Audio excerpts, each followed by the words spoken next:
வணக்கம். இன்னைக்கு ஒரு செய்தி தற்போது வெளியாகி பல்வேறு சர்ச்சைகள், பரபரப்பை ஏற்படுத்திக் கொண்ட ஒரு செய்தியா இருக்கிறது. முக்கியமா பார்த்தோம்னா, நடிகரும் தமிழக வெற்றிக் கழக தலைவருமான விஜய், அவங்களுடைய மனைவி சங்கீதா விஜய் என்ன பண்ணியிருக்காங்கன்னா, செங்கல்பட்டு குடும்ப நல அந்த நீதிமன்றத்துல ஒரு மனுவ தாக்கல் செஞ்சிருக்காங்க. அந்த மனுவுல நடிகர் விஜய் அவர்களுக்கும் எனக்கு ஒரு விவாகரத்து வேணும். விஜய் அவர்கள் நான் நம்பிக்கை இழந்துட்டேன். 2021 அப்ப அவர் ஒரு நடிகையோட வேறொரு நடிகரோட ஒரே வீட்ல வசிச்சு வந்தாரு. அது எனக்கு தெரிய வந்துருச்சு அப்படின்னு சொல்லிட்டு ஒரு பரபரப்பான ஒரு கருத்து வச்சிருக்காங்க. இதற்கு முன்புலத்துல பார்த்தோம்னா, விஜய் அவர்கள் பல்வேறு முறை சங்கீதா விஜய் அவர்கள் சமாதானம் செஞ்சு பார்த்தும், அத கண்ணீர் வடிக்கக்கூடிய ஒரு சம்பவமா தான் விஜய் அவர்கள் கடந்து போயிருக்காரு. நேர்ல சந்திக்க கூட மறுத்திருக்க செய்தி கூட வெளியாகி ஒரு அதிர்ச்சி ஏற்படுத்தியிருக்கு. இதனுடைய பின்னணியில என்னென்ன இருக்கிறது? விஜய் அவர்களுக்கும் சங்கீதாவுக்குமான தொடர்பு எங்கிருந்து தொடங்குகிறது என்பதை பத்தி தான் நம்ம பார்க்கலாம். அதாவது உங்களுக்கெல்லாம் தெரியும், தமிழ்நாட்டுல நடிகர் விஜய் அவர்கள் ரொம்ப ஃபேமஸ் ஆகுறதுக்கு முக்கியமான ஒரு படமா இருந்தது துள்ளாத மனம் துள்ளும். அதற்கு முன்பாக பார்த்தோம்னா பூவை உனக்காக. பூவை உனக்காக தான் முதல் படம் அவருக்கு வெற்றி படமா இருக்கிறது. துள்ளாத மனம் துள்ளும் என்பது அந்த காலகட்டத்தில 99 1999 காலகட்டத்தில பல்வேறு நபர்கள் விஜய் அவர்களுடைய ரசிகர்களா, அதாவது இன்னைக்கு தளபதி என்று அழைக்கப்படுகின்ற விஜய் அவர்களுடைய ரசிகராக மாறுவதற்கான பல்வேறு காரணங்களாக மாற்றப்பட்ட ஒரு படம் தான் துள்ளாத மனம் துள்ளும். அதே அந்த வருடத்துல தான் நடிகர் விஜய்க்கும் சங்கீதாவுக்குமான ஒரு திருமணம் ஏற்படுது. ஓகே, இது ஒரு படம் தானே அப்படின்னு சொல்லி நம்ம கடந்து போகணும்னு நினைச்சாலும், அதே இடத்துல கிட்டத்தட்ட ஒரு 4 படம் வெளியிட்டிருக்காரு. இந்த 4 படத்துல படத்தை விட பாட்டு ஹிட் ஆயிருக்கு. முக்கியமா பார்த்தோம்னா நெஞ்சினிலேன்னு ஒரு படம் அன்னைக்கு தான் ரிலீஸ் ஆயிருக்கு. அதே மாதிரி என்றென்றும் காதல்னு ஒரு படம் ரிலீஸ் ஆயிருச்சு. அப்புறம் மின்சார கண்ணான்னு ஒரு படம். அதுல தான் உன் பேர் சொல்ல ஒரு ஆசை தான் என்ற பாடல் கூட இருக்கும். என்னோட ஃபேவரட் சாங் கூட அந்த சாங் தான். பல நபர்களுக்கு அந்த பாடல் இயல்பாவே பிடிக்கும். அதுல முக்கியமா விஜய் அவர்களுக்கு பொருத்தமான வரியில அன்னைக்கே சொல்லி முடிச்சிருக்காரு. அதாவது நீயும் என்னை பிரிந்தால் இந்த பிறவி முடியுமே, மீண்டும் சேர்ந்தால் மறுபிறவி தொடங்குமேன்ற மாதிரி ஒரு கருத்தை சொல்லியிருந்தாங்க. அதாவது காதல அவங்க பிரியவே கூடாதுன்ற மாதிரியான ஒரு கருத்தை வச்சிருப்பாங்க. அதே படத்தை பார்த்தோம்னா மிக முக்கியமா இன்னொரு வரியா என்ன இருக்குன்னா, காலம் கரைந்த பின்னும் கூந்தல் நரைத்த பின்னும் அன்பில் மாற்றம் இல்லைன்னு ஒரு வார்த்தை சொல்லியிருப்பாரு. அதாவது எவ்வளவுதான் காலங்கள் கடந்தாலும் கூந்தலே, அதாவது வெள்ளை முடி நரைச்சாவும் அப்ப கூட ஒரு அன்பு இருக்குன்ற மாதிரியான ஒரு வரியை தான் அந்த படத்துல அந்த பாடலை வச்சிருப்பாரு. இதுல நம்ம ஒரு பாட்டா அப்படி கடந்து போகணும்னு நினைச்சோம்னா அது இது இல்லை. ஏன்னா பல்வேறு ரசிகர்களை இது மாதிரியான பாடல் வரிகளாக தான் ஈர்த்திருக்காரு. ஏன் பேசிக்கொண்டிருக்க நான் கூட விஜய் அவர்களோட ரசிகர் தான். ஓகே, துள்ளாத மனம் துள்ளுல பல்வேறு பாடாது அவங்க கண்ணு தெரியாத மாற்றுத்திறனாளி ஒரு பெண்ணா இருக்கக்கூடிய அந்த பெண்ணை பாதுகாப்பாரு. அதை வச்சு ரசிகரை பிடிச்சாரு. அதே மாதிரி நெஞ்சுநிலை படத்துல ஒரு குடும்ப வறுமையின் காரணமாக இன்னொரு மும்பை போன்ற நகரங்களுக்கு போயிட்டு இது பண்ணுவாரு. அதே மாதிரிதான் மின்சார கண்ணா, அவர் காதலி வெளிநாட்டுல இருக்கும், அதை சேர்த்து வைக்கிறதுக்காக குஷ்பு அவர்களோட சேர்ந்தெல்லாம் பல்வேறு நாடகம்லாம் அந்த இதில் போட்டு அந்த காதல் படம் இருக்கும். இப்படிலாம் காதல் பண்ண விஜய் அவர்களுக்கு ஜோடி அமைஞ்சவங்க தான் இந்த சங்கீதா. இவங்க கல்யாணத்துல பார்த்தோம்னா பல்வேறு பிரபலங்கள் அவங்கெல்லாம் கலந்துகிட்டு இருந்தாங்க. முக்கியமா பார்த்தோம்னா இவரோட சமகால நடிகராக இருக்கக்கூடிய நடிகர் அஜித், தல அஜித் என்று சொல்லக்கூடிய அவர் கூட அந்த திருமணத்துக்கு வந்திருந்தாரு. அது நல்ல ஒரு இணக்கமான ஒரு சூழலாக தான் போய்க்கிருச்சு. இப்ப இருக்கக்கூடிய சூழல்ல தான் 2021 விஜய் அவர்கள் ஏதோ ஒரு நடிகை, அந்த நடிகை ஊரிருந்த விஷயம் அண்மையில கூட பாஜக தலைவராக கூட நயினா நாகேந்திரன் கூட ஒரு கருத்தை சொல்லியிருந்தாரு. அந்த நடிகை நீங்க யாருன்னு உங்களுக்கு கூட அந்த பாக்குறவங்களுக்கு தெரியும். இன்னும் அவங்க இந்த ஒரு புகார்ல அந்த நடிகை பேரை குறிப்பிடாதனால நம்மளும் அந்த நடிகை பேரை குறிப்பிட வேணாம்னு நினைக்கிறோம். அப்ப இருக்கும்போது அவங்களோட தனிமையில இருக்கிறது, நெருக்க இருக்கிறது, ஒரே அறையில இருக்கிறதெல்லாம் உங்களுக்கு தெரிய வந்திருக்கிறது. ஒரே வீட்டுல வசித்து வந்திருக்காங்க. இந்த கருத்து சங்கீதாவுக்கு தெரிஞ்சிருக்கு. இந்த கருத்தை இப்ப நம்மளே இருக்கோம். நம்ம யாராவது நமக்கு தெரிஞ்சவங்க யாராவது ஒரு தனிமையில இருந்தாவோ, அல்ல அவங்க வேற இடத்துக்கு போயிட்டு வந்தாவோ நமக்கு எவ்வளவு இது இருக்கும். அப்ப கணவன் மனைவிக்கான பிரச்சனைன்றது சாதாரணமா சொல்ல வேணும். ஒரு சிங்கிள் டீ போடுறதுல இருந்து, சாப்பிடுறதுல இருந்து, சம்பாதிக்கிறதுல இருந்து அனைத்துலயும் பிரச்சனை வரும். அது கணவன் மனைவி இப்படின்னு எந்த இதுவுமே கிடையாது. 2 பேருக்குமான பிரச்சனை தான். அதாவது கிராமத்துல உங்களுக்கெல்லாம் ஒண்ணு தெரியும். கிராமம் மட்டுமல்ல, நகரங்கள் பல்வேறு இடங்கள்ல அந்த கருத்து சொல்லப்படும். ஒருவனுக்கு ஒருத்தின்னு ஒரு கருத்து வைப்பாங்க. அது பின்பற்றுறாரான்னு கேட்டா விஜய் உள்ள கிடையாது. கேட்டா நான் தமிழ்நாட்டை அப்படி மாத்திருவேன், இப்படி மாத்திருவேன், இந்த அரசியல் வாழ்க்கைக்கு அப்புறம் வருவான்.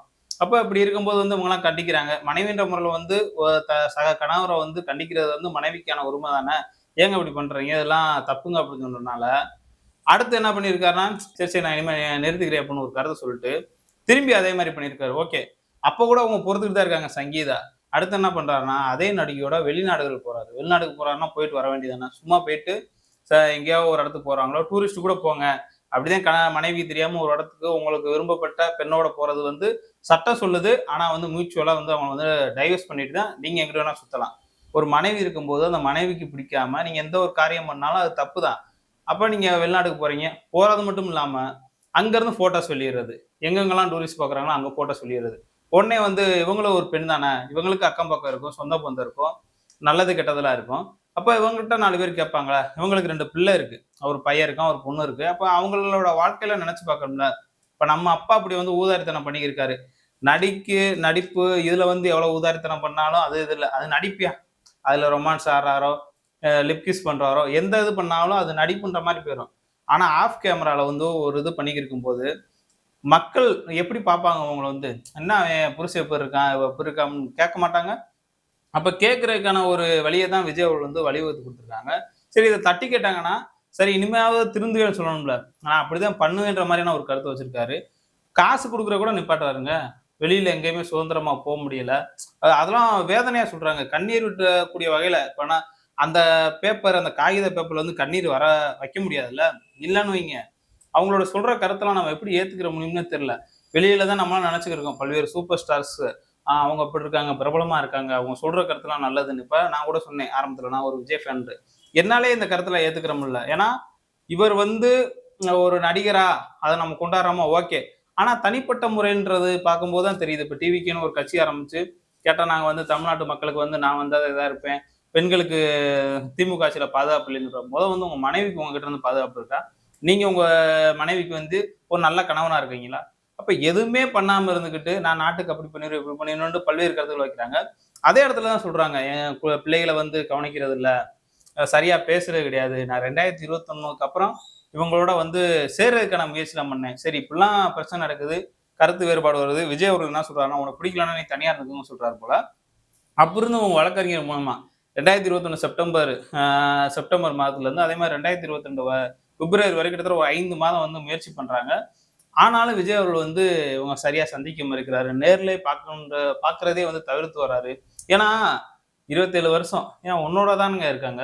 இதே நிலைமை வந்து அவங்க எடுத்து வேற ஒரு ஆணோட, இல்ல வேற ஒரு நீங்க நடிகையோட இருக்க மாரி அவங்க ஒரு நடிகரோட ஒரு தொடர்புல இருந்தாங்கன்னா, உங்களுக்கு எப்படி இருக்கும்?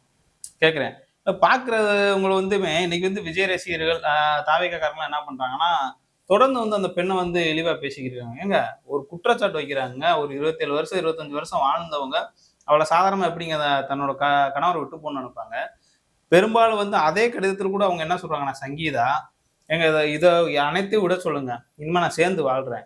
ஏன்னா அவங்க அந்த மாரி எதுவும் பண்ணாதனால தான் நான் பலமுறை அதுல அந்த கடிதத்தில என்ன சொல்றாங்கன்னா, அந்த மனுல நான் இதெல்லாம் சொல்லக்கூடாது அப்படின்னு சொல்றதுக்காக பலமுறை முயற்சித்தேன். அவங்கள்ட்டலாம் சொன்னேன். இப்படிலாம் பண்ண வேணாம். வேணா அது சாதாரணமா நம்மளே பேசிட்டே கடந்து இந்த டைவர்ஸ் வாங்கிட்டு போயிருவோம். விவாகரத்து வாங்கிட்டு போயிருவோம் அப்படின்ற மாரி பல்வேறு கருத்துக்கள் வச்சாலும், அவங்கள நோக்கி கேள்விகள் எழுப்பி அவங்கள்ட்ட நீங்க இதெல்லாம் பதில் சொல்லுங்கன்ற மாரி கேட்டாலும், விஜய் அவர்கள சந்திக்கிறவே மறுத்துருக்காங்க. கடைசியா பார்த்தோம்னா அப்ப சொல்றாங்க அதே மனுல. நவம்பர் மாசம் வரைக்கும் கூட அவங்கள பார்த்துருக்காங்க. விஜய் தவிர்த்துட்டு வந்திருக்காரு. இப்ப நமக்கெல்லாம் தெரியும். டிவிகேன்னு கட்சி ஆரம்பிச்சு பல நபர்கள் வந்து தன்னை வந்து சந்திக்க மறுக்கிறாரு விஜய். இப்ப அவர் வந்து விஜய் இருக்கிற இடமே நம்ம பார்க்க முடியல. பனையூருக்குள்ள உள்ள போறவர் தான். வெளியிலேயே வர முடியாதுன்னு. அப்ப பாருங்க அவங்களுடைய மனைவிக்கே இந்த நிலைமைன்னு. இவர் வந்து கட்சி ஆரம்பிச்சு, நான் கட்சிக்கு அப்படி பண்ண போறேன், இப்படி பண்ண போறேன்னு சொல்றாங்க. வேற ஒண்ணும் இல்ல. இந்த விஜய் அவர்கள பத்தி நம்ம சிம்பிளா சொல்லணும்னா, கரூர்ல 41 பேர் இறந்தாங்க. அதுக்கு முன்னாடி விக்கிரவாண்டியில இறந்தாங்க. வெயில்ல அங்க ஆக்சிடென்ட் ஆகி அவங்களே சந்திக்கல.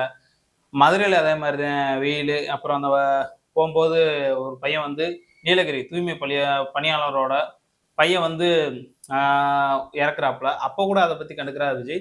41 பேர் இறக்குறாங்க. கண்டுக்கிறாம போறாரு. சரி இவரு போனாரு.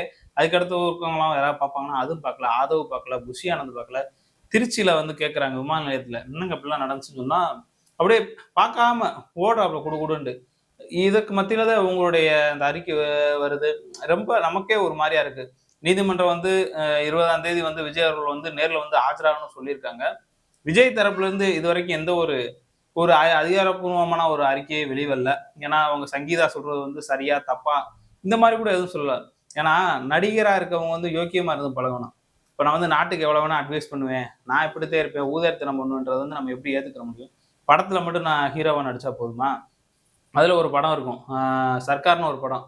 அதுல போனோம்னா, இங்கருந்து போவாரு கிடுகிடுன்னு ஒரு படைய திரட்டிட்டு வண்டியில அப்படியே போவாரு. "போலாம் ரைட்" அப்படின்னு சொல்லி ஒரு பாட்ட போட்டு அங்க போனோனே ஸ்டேஜ்ல ஏறிட்டு, அவர் கெத்தா இது பண்ணிட்டு பாருங்க என் படையே பின்னாடி இருக்குன்னு. உண்மையிலேயே ரசிகர்கள், தற்கூரி ரசிகர்கள் அப்படிதான் இருக்காங்க. இப்படி நிஜத்துல நடக்குமா அப்படின்னு சொல்லிட்டு கனவுல இருக்காங்க. அம்பேத்கர்னா யாருன்னு தெரியல, பெரியார்னா யாருன்னு தெரியல, மார்க்ஸ்னா யாருன்னு தெரியல.